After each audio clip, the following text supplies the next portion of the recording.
What's going on YouTube? It's your boy Jovany Ruiz here with another video talking about the walk-on process. This video is very beneficial for all athletes, so I recommend you guys lock in.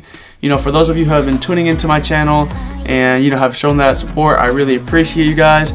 And if you are new to my channel, please hit that subscribe and notifications to support your boy. I'll be coming out some fire videos this summer and moving on forward that you will not want to miss.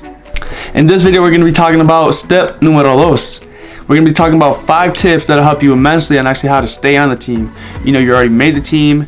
Now, how do you survive as a walk-on? If you haven't watched my first video, which is actually linked onto this, on how to become a walk-on, I suggest you do that right now. It tells you everything you need to know how to become a walk-on. And then you come back to this video and I'll teach you the 5 tips that'll help every athlete, honestly, just not only survive but actually stick out from the rest. Now that you've gone back and watched step 1, how to become a walk-on, now let's move on to this video with tip numero uno. Be in good academic standing. Like I said earlier in video number 1, college coaches, honestly, they pick up trial walk-ons because they want them as GPA boosters. They don't want to look horrible compared to all the other programs in their school. So if you have a low GPA, the chances are of you staying on the team are very slim. They're going to end up kicking you out. Just don't forget why you came to the university in the first place. They didn't scout you. They didn't want you to come at their school to play football. You came to that school to get a degree and get a better future for you, make yourself proud, make your family proud. So don't forget that. Always be locked into the academics, because if football doesn't work out one day, you need something to fall back on, and you're paying a lot of money to go to the university as a walk-on. So I suggest you get locked in both on the field and in school, because they're both very important. Tip numero dos. It's actually one of the most important tips for all athletes, and in this video, and it is, don't appear on any lists. By lists, I mean don't be late to class, don't be late to lift, don't be late to practice.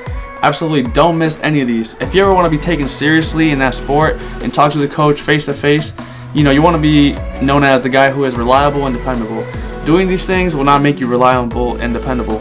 So if you do not take it seriously, the chances are that you're most likely not going to make it too far into the season or even the off season, because although they can help you become better at these things, those are things that they do not want to spend time doing. As a walk-on, man, you get very, very few chances to make a good impression, and by doing those things, that's the bare minimum to actually having a good talk with the coach and saying, okay, this guy is on top of everything. This concept is very simple, man. Just be on time, don't miss anything, and just be responsible for the things that you're responsible for. Tip numero tres. Be coachable and learn the playbook. As soon as you join the program, which will be about a week after your walk-on tryout, get a hold of that offensive playbook or the defensive schemes and just study it. Write it on a piece of paper, write every play down.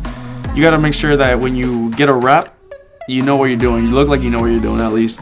Because, they're going to give you a little bit of break. Okay, this guy just joined the team. But you don't want that. You want to show that, you know what you're doing, and that every opportunity you get, you're going to make the most out of it. And by coachable, I mean, let's say the guy next to you messes up. And, you hear the coach yelling at him, oh, you got to do this instead of that. Make sure you listen to what that coach is telling that guy, because most of the time, the coach does not want to repeat himself. So if you can hear the coaching point to the other guy and use that for your own game, I promise you it'll be the best thing you do for yourself, because you'll not only look better than the other guy, but also the coach knows that you are listening to him when he's not talking to you or when he is talking to you. So these are 2 very important tips in tip number 3, because they are both going to help you turn your reps into opportunities. Opportunities equals game time. Tip numero cuatro. This is a very important tip too, because not a lot of people approach things this way, but approach everything as if you were going to get cut.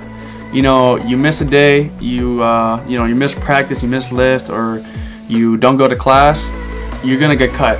So pretend it's a job, pretend you're gonna get fired, because when you put that in your head, everything becomes a little more serious. Just know that you are replaceable. As a walk-on, you can be replaced at any moment, and just know that those other 20 guys that you tried out with would do everything and anything to be at the spot where you're at. So don't be complacent. Always strive to be the greatest you can be, because you're in a great situation by just making the team. Now let's just make everything be as if you were in a job situation, and you gotta feed someone, because you can't get fired. So you've been through all this work and you don't want to just be, hey, you missed this class, you're out.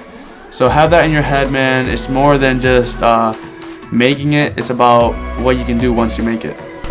Tip número 5, papi. Este tip es el más importante para mí porque muchas cosas pasaron, pero what I'm telling you is that, you know, this tip is the most important because a lot of things happen and you don't know what is the outcome. Really, the outcome will come when it's supposed to come.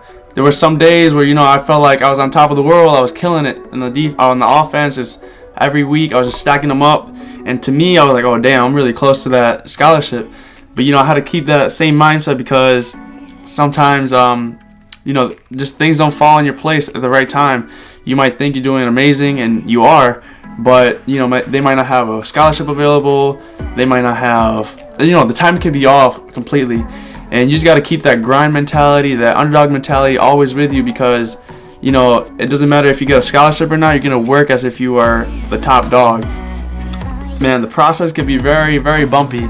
There could be injuries. There could be a bunch of things that could hinder you from, you know, reaching that scholarship. But as long as your mind is on that goal, I promise you it'll come. So trust the process, you know, have patience, have that, you know, underdog mentality, block out all that negative energy, all that, you know, all the outside noise that does not help you in any way, because at the end of the day, it is you versus you.